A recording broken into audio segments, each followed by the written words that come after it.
Second. Any other discussion on that? All in favor, please say aye. Aye. Any opposed? The ayes have it. All right. And next up, we have a presentation of report regarding the selection of alternative locations for Fire Station 20 to include potential action to authorize staff to begin acquisition, including and up to condemnation. And I will do the presentation here, but may ask for backup from Ms. Copeland and the chief. But Fire Station 20 is located off of Clements Ferry Road. Currently, we've leased this location at 1006 Pine Field since 2010.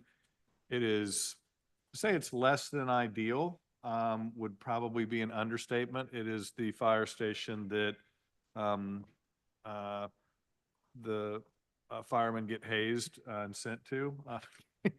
I'm speaking a little bit in jest, but it is not a great facility. And we've been looking for an alternative location for quite some time.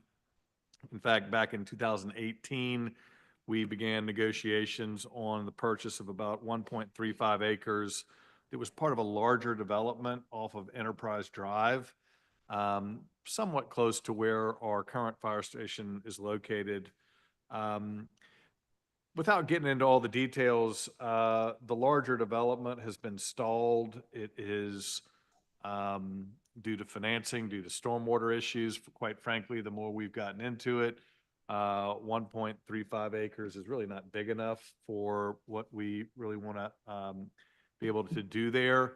So after trying and trying and trying to make it work, we finally decided that this was trying to fit a round peg into a square hole. So we instructed real estate to look at other opportunities or options in the immediate vicinity. And just for those of you all that aren't aware, of course, you know, the location of a fire station is pretty important. It needs to be close to main road, large artery.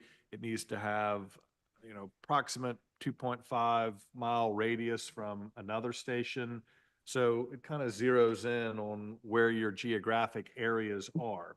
And again, this is a pretty critical public safety facility for obvious reasons. And so legal and real estate have zeroed in on a few different parcels for us to consider that all kind of generally meet this criteria. And the criteria being, again, the 2.5 miles, being close to a major artery, easily accessible. We really are looking for at least 3 acres. And so we've zeroed it down into, I believe it's 4 different sites. And one of which is the original, which I don't really feel like is the appropriate way to go.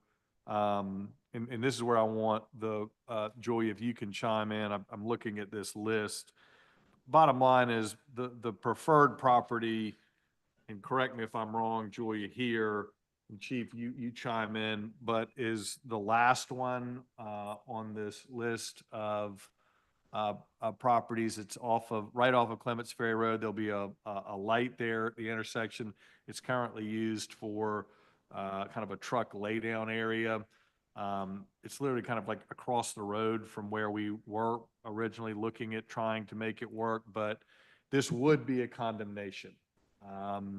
And I think after assessing all the different options and just given how critical this is for this area, like how fast the Cainhoy Peninsula is growing, I would strongly recommend that this committee approve moving forward with that property. And this is where Julia, Ms. Copeland, if you could confirm the one, it is the 2637 Clements Ferry Road. That is correct. This is the figure right here, and Melina's on as well. She can help as well with this. But as you can see, it's a 22-acre site. The front portion here is a 3-acre site. It's high ground. Right. And so that's part of a larger piece of property. We would just be looking at condemning what we need. And it would suit all of the fire station's needs. We have asked for a broker's opinion of value that has it around 900,000 to a 1.1 million an acre. And so this is what I'm recommending, and I believe the chief as well recommends that we move forward with this. And again, it would be a condemnation. Councilmember Seekings. Thank you, Mr. Chairman. Can someone scroll that just up a little bit more so we can see the parcel on the screen? Thanks.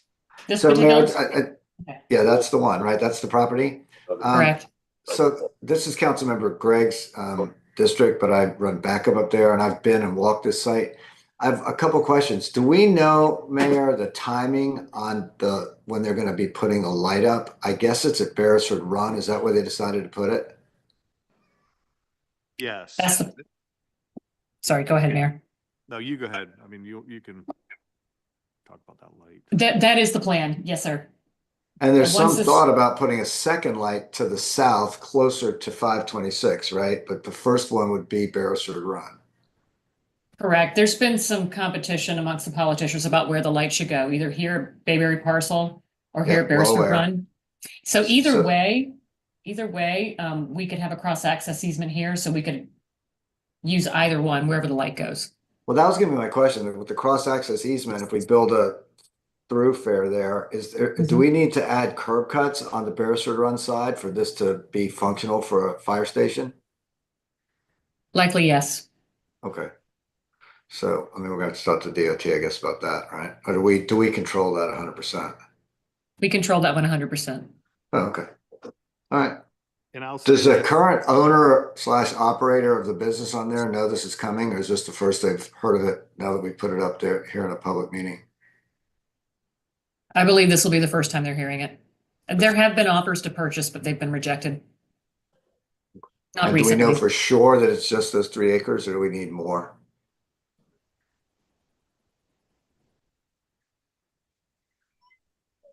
The chief's coming Melina? up. Sure, Yeah, I'm you going know. to chime in here. We have had our planning and zoning, stormwater. I'll take a look at the site. And if Julie were to scroll down a little bit more, you'll also see that Capital Projects has run a test fit on this 3 acres, including the buffers and anticipated driveways and access points. We do believe that the 3 acres will be sufficient on this site to include a 3-bay, I believe it's a 3-bay station with at least 25 parking spaces. So we do see a lot of opportunity at this location. And Chief, if I may, Mr. Chairman, would this also accommodate potentially Berkeley County EMS if we wanted to put that in potentially even police substation, just to put the 3 acres? The police substation would be at the future Station 22, Okay, which would be further up. further down Clements Ferry Road. So this facility would just be for fire use. I will say, and Melina, correct me if I'm wrong, but I thought that there have been some inquiries made to the property owner. It's as I understand it, it is not a local property owner, but they lease it to a local trucking company. So it's not a owner-occupied site or anything like that. It's a LLC that leases it to a third party. But any other color there? The previous offers to purchase were before my time joining the city, so I'm not sure if somebody else on this call has some more information on that. What I would suggest, if the mayor and committee and council are agreeable to it, is maybe taking one more crack at sending an offer, if we did have to proceed, by other means. Yeah, my point here is not to be adversarial. You know, we have done a lot of homework in this area. We've studied different sites. I mean, there are problems with almost all of them, particularly with regards to wetlands and access. So, and we have tried, extensively tried to make other sites work. We're out of time, though. This station needs to be built. The coverage there needs to be in place. The conditions of the existing facility and what it's doing for the morale of our firemen is problematic. So we need to expedite this. And Mr. Mayor's Council Mitchell, in the event that the owner might fight and don't want to sell, what do you do then? it's condemnation. So we're hoping that it'll be a friendly thing. I hope not. Yeah, well, me too. And I think That's good. I'm happy to reach out to them individually. We're not trying to be difficult here. We're not trying to be, as I said, adversarial. But you know, this is a pretty narrow window on what we need and where we need it, and when we need it by. And we've tried multiple other paths and we've not succeeded. This works, and we can move on it. And again, this is a pretty critical piece of life safety infrastructure. Councilman Tinkler? I'm just curious, does the city have any property in the area that could accommodate a trucking laydown yard if they were displaced? And I don't know if that could be part of the decision-making here, but just to make sure that businesses aren't necessarily pushed out. Not that I'm aware of. I mean, we are buying additional land for another fire station further down. I will say that, I mean, and again, I'm not in the trucking laydown business, but the site seems to be a little bit underutilized. I mean, you can see from the aerial, not all of it's used. So I think, frankly, for what it's currently used for, in all likelihood, the current operations could just shift to the back part of the property. So, you know, again, I respect that we do not want to move with condemnation unless it's absolutely necessary. But in this case, we've been working on this since 2018 and haven't been able to get to where we need to get to. Yeah. The only reason I asked that, Mr. Mayor, because if the person have a long lease on that particular property from the owner, and so it'll be some financial for the owner if that happens too. Sure. See, this is what I'm saying. I I'm looking at it from that standpoint, a bigger standpoint than that. There's going to be some problems. Yeah. I think we need to engage and see where it takes us. What my recommendation could. Well, I'll go ahead and put the motion on the table and move that we approach this all methods up to condemnation. Okay, we have a motion to, Up to including condemnation. Yeah. okay, we have a motion to approve. Second. Okay, and a second. Any other discussion on that? All in favor, please say aye. Aye. Any opposed? All right, the ayes have it. Thank you very much. Thank you, Chief. All right, next up, we have a Police Department 2024 Executive Summary. I'll call on Chief Cheeto Walker. But I'll be brief. That's the annual report that's forthcoming. We're still a couple weeks out. I thought it was important to provide at least an executive summary of some of the statistical data that we've incurred in 2024 before we get too far in this into the year in 2025. So with that being said, I want to provide a couple numbers. And like I said, for reference, all this data is accessible on our platforms. You can get into the weeds in the individual teams 1 through 5, if you want specifics. I'm talking in terms of citywide data. So the city of Charleston, how we work in 5-year trends. So that's how we collect the data. Overall, in 2024, the following numbers consisted of the following, broken into 2 categories: violent crime and property. I just want to give the people an option. This is Just an option. Councilman Mitchell, can you mute, please? Yeah, I just want the y'all to know an option that he did because they were not here. So the only person was there was Keith and myself and Sydney.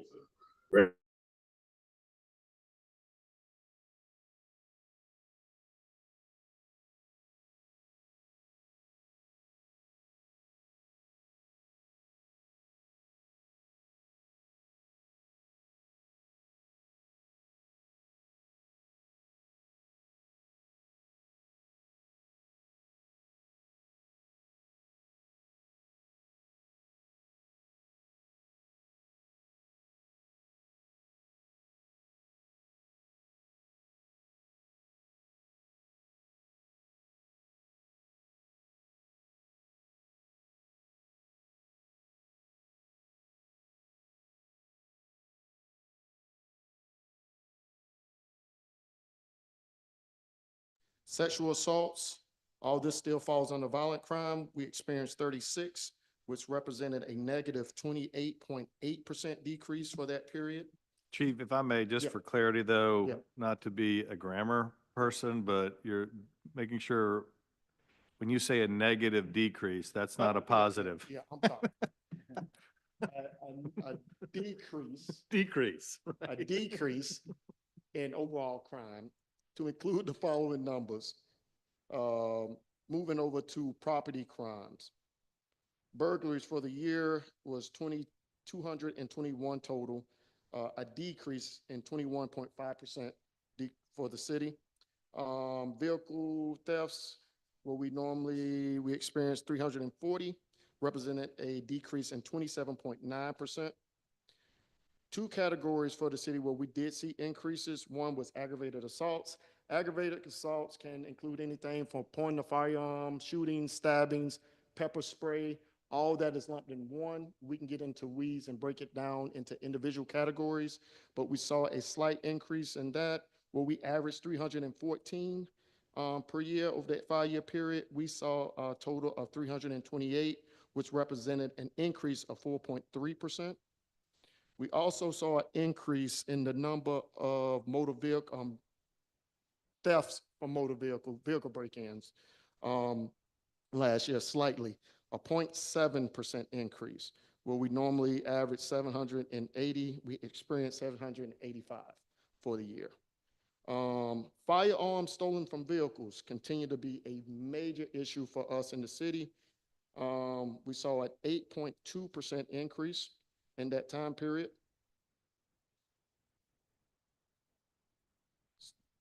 Stolen firearms,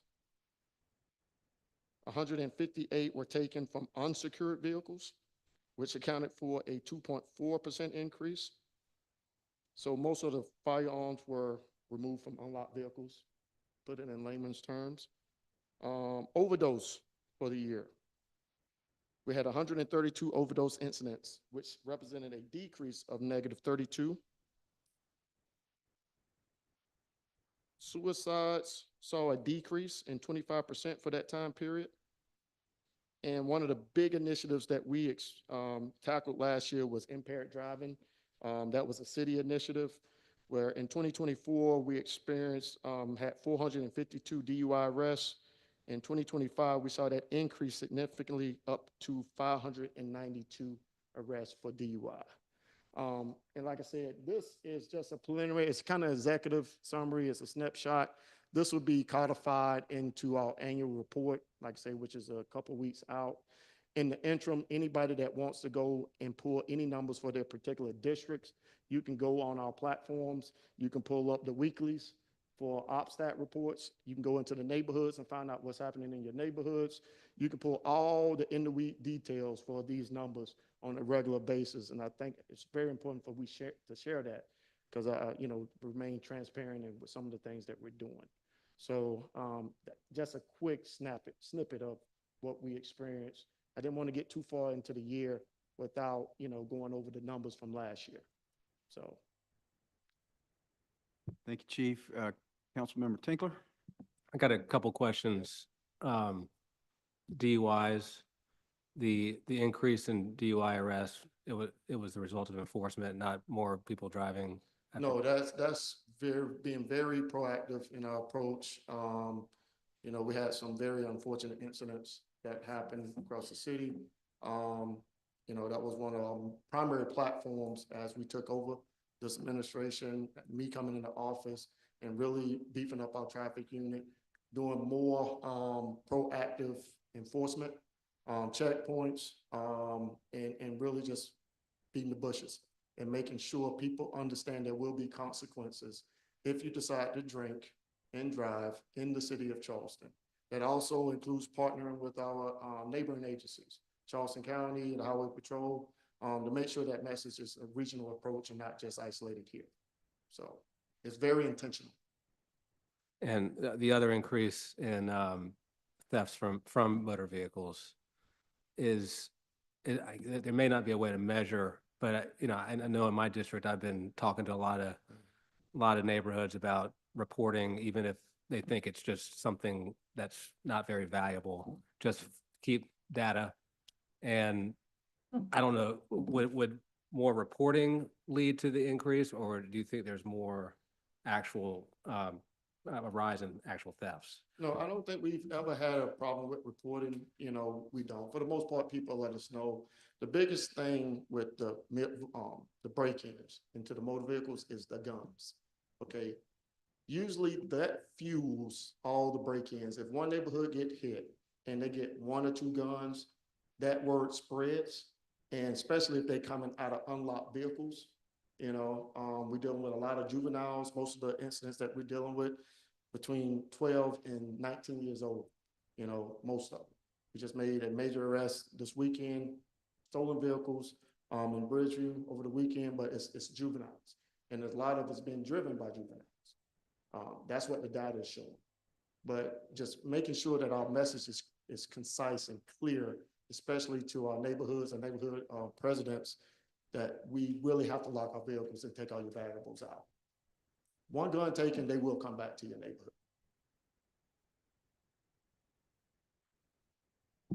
Mr. Mayor?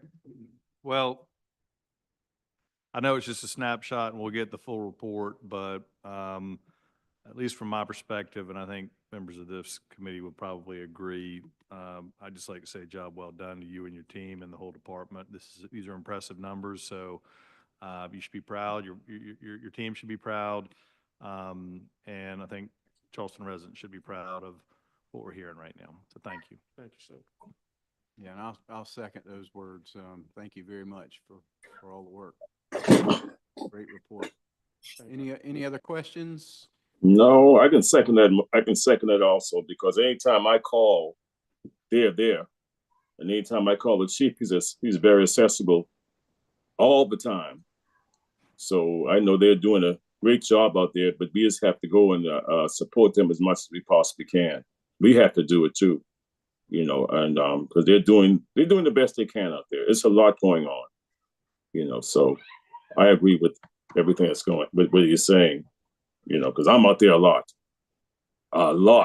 so people, it's a little different with me. I'm out there all the time, so I can see a whole lot of things. And most of the areas that we have a lot of problems is in this peninsula is mostly in my district, you see, and and so I'm aware of what's going on, and they're doing their job, and I'm out there even to protect the community and to protect the police department. Because if something goes wrong, I can say, no, they did their job correctly. So that's why I'm out there a lot too. Thank you. Thank Can you, I also Councilman jump Bell. on that pile and well, not only restate what was said, but to point out, and also Chief Curria here, I want to just recognize the officers who showed up on Saturday and started pulling people out of the burning Palms apartment buildings. And of course, the fire department did an extraordinary job, and St. Andrews showed up, and North Charleston showed up, and everyone showed up, and it turned out to not be as bad as it could have been. But thanks for everything. Appreciate it. I will like to put it on the record. The support has been overwhelming, not just from the leadership, but from the community itself. I don't think there's one neighborhood president that we can't call members in the community, our business community. And it's really about dialogue and being able to communicate. And that's not saying that we're going to always agree, but we can disagree without being disagreeable. And we've experienced that, and I think it makes a difference in these numbers. So while we do get a lot of the credit comes from the community and their engagement. So, and that's not lost on us at the police department. And I think they would agree with me, the fire department. So we are really appreciative. And I would like to put that on the record. So. Great, thank you, Chief. Anyone else? All right, great report. Thank you so much, Chief Walker. All right. Is there anything else to come before this committee this afternoon?